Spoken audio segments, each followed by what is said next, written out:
आगरा के थाना कोतवाली क्षेत्र के हींग की मंडी चौकी आगरा क्षेत्र में 3 तलाक का मामला सामने आया है।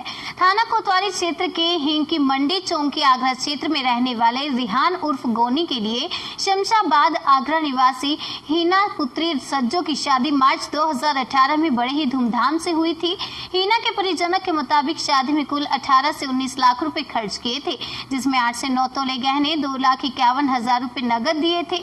शादी के कुछ ही महीने बीते थे कि पीड़िता हीना के पति रिहान उर्फ गोनी ने उससे और दहेज लाने के लिए दबाव बनाना शुरू कर दिया। देखते ही देखते हीना के पति रिहान, सास अनवरी, जेठ पठान, देवर सुफियान और फुरकान, इन सभी ने मिलकर पीड़िता हीना को शारीरिक प्रताड़ित करना शुरू कर दिया। वहीं रिहान अपनी पत्नी हीना को 3 तलाक देने की धमकी भी लगातार देने लगा। हीना सब कुछ सहती रही, फिर भी बात बनाने की कोशिश करती रही कि किसी भी तरह उसके ससुराल में शांति हो। देखते ही देखते 2 साल बीत गए और बीते कोरोना के दौरान लगे लॉकडाउन में पीड़िता हीना को उसके पति और ससुराली जनों ने इतनी बुरी तरह से पीटा कि उसके शरीर में जगह जगह जख्मों के निशान बन गए। हीना ने इसकी सूचना अपने मायके वालों को दी तो हीना का भाई उसे लेने उसके ससुराल गया, लेकिन हीना के ससुराली जन इतने हिंसक प्रवृत्ति के निकले कि उन्होंने हीना के भाई को भी पीट दिया। अंततः बीते मंगलवार को पीड़िता के परिजन हीना को लेकर पुलिस कप्तान आगरा के समक्ष पेश हुए और पूरे मामले की जानकारी दी। पीड़ित पक्ष के मुताबिक कप्तान आगरा ने उन्हें न्याय दिलाने का भरोसा दिया है। क्या नाम है आपका? मेरा नाम कौन लगते हैं आप लड़की के? भाई लगता हूँ। मेरी बहन को 3 साल हो गई शादी को, तो मेरी बहन को रोज डेली मारपीट करना, रोज डेली मतलब बहन को टॉर्चर करना। 3-4 महीने बाद फिर उसके बाद बहन को बहुत परेशान करना। बहन को कभी दहेज की धमकी देना, कभी पैसों की धमकी देना, मेरे कभी 5,000 मंगाना, कभी 10,000 मंगाना, कभी 20,000 मंगाना। जब थोड़े हमारे पास थे, जब थोड़े हमने दिए, उसके बाद धंधे की पोजीशन बहुत खराब हो गई, हमने नहीं दिए तो बहन को तलाक की धमकी देने लगा। बहन को तलाक देके भगा दिया। बीच में तुम्हारी बहन की शादी कहाँ पे हुई है?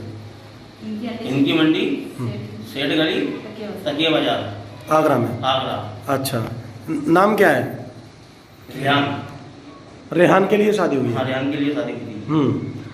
क्यों मारता पीटता था? वही मतलब कभी बहन को दहेज की धमकी देता, कभी पैसे लेने की धमकी देता, कभी हमारे पास जो था, जो हमने दिया, धूमधाम के शादी करी, उसके बाद हमारे पास था नहीं, उसके बाद भी लेके आ कहाँ से हम देंगे, हमारे पास नहीं है। तो जो भी वो 20 के मेंबर थे, 20 के लोग थे, वो उनके घर पे गए, बातचीत करी।